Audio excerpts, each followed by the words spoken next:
मैं अपने गुरु जी को प्रणाम करता हूँ। हम लोग पढ़ रहे हैं आंचलिक उपन्यास। आंचलिक उपन्यास में फरीश्वरनाथ रेणु को पढ़ चुके हैं। आज हम पढ़ेंगे राजेंद्र अवस्थी जी को, जिनको इनको त्रिशित नाम से भी जाना जाते हैं। इनको त्रिशित नाम से भी जाना जाता है। इनका जन्म 1930 ईस्वी में जबलपुर मध्य प्रदेश में हुआ है। निधन सन 2009 ईस्वी में।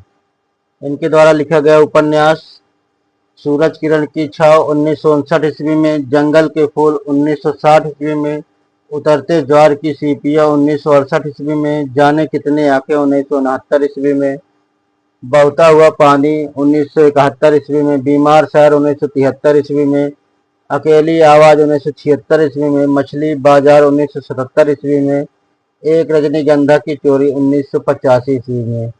यह राजेंद्र अवस्थी ने लिखा है। राजेंद्र अवस्थी द्वारा जो लिखा गया उपन्यास है, उसमें से कुछ उपन्यासों का वर्ण विषय बताया गया है जो मोस्ट है। सूरज किरण की छाव, इसमें बस्तर की गोंडा जनजात जीवन के संघर्ष का चित्र दिखाया गया है इस उपन्यास में। इनका जंगल के फूल उपन्यास है, इसमें गोंड जनजाति के सामाजिक एवं सांस्कृतिक जीवन के अभिव्यक्ति दिखाया गया है। बीमार शहर, इसमें मुक्त यौन संबंधी चित्रण दिखाया गया है। अगले उपन्यासकार हैं रामदरस मिश्र। जन्म 1924 ईस्वी में, ग्राम डुमरी, जिला गोरखपुर में हुआ है। इनका उपन्यास है, इनके द्वारा लिखा पानी के प्राचीर 1961 ईस्वी में जो मोस्ट है।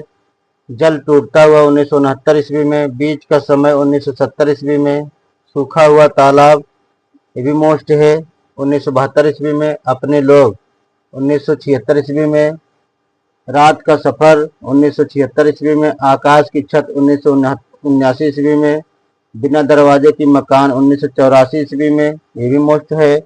दूसरा घर 1986 ईस्वी में, ये भी मोस्ट है। थकी हुई सुबह 1993 ईस्वी में, 20 बरस 1996 ईस्वी में, परिवार सन 2006 ईस्वी में। उपन्यासकार हैं गुलशेर खां सानी। इनका जन्म 1933 में, जगदलपुर बस्तर छत्तीसगढ़ में। निधन 1995 ईस्वी में। इनके द्वारा जो लिखे गए इतने उपन्यासों में इनको 5 उपन्यास मोस्ट माना जाएगा। जैसे कस्तूरी मोस्ट है 1964 ईस्वी में, पत्थरों में बंद आवाज 1964 ईस्वी में, ये भी मोस्ट है। काला जल 1965 ईस्वी में, साल बनों के द्वीप 1967 ईस्वी में, भी मोस्ट है। नदी और सीपिया 1970 ईस्वी में, एक लड़की की डायरी 1973 ईस्वी में, ये भी मोस्ट माना जाएगा। फूल तोड़ना मना है 1980 ईस्वी में, सांप और सीढ़ी 1983 ईस्वी में। धन्यवाद।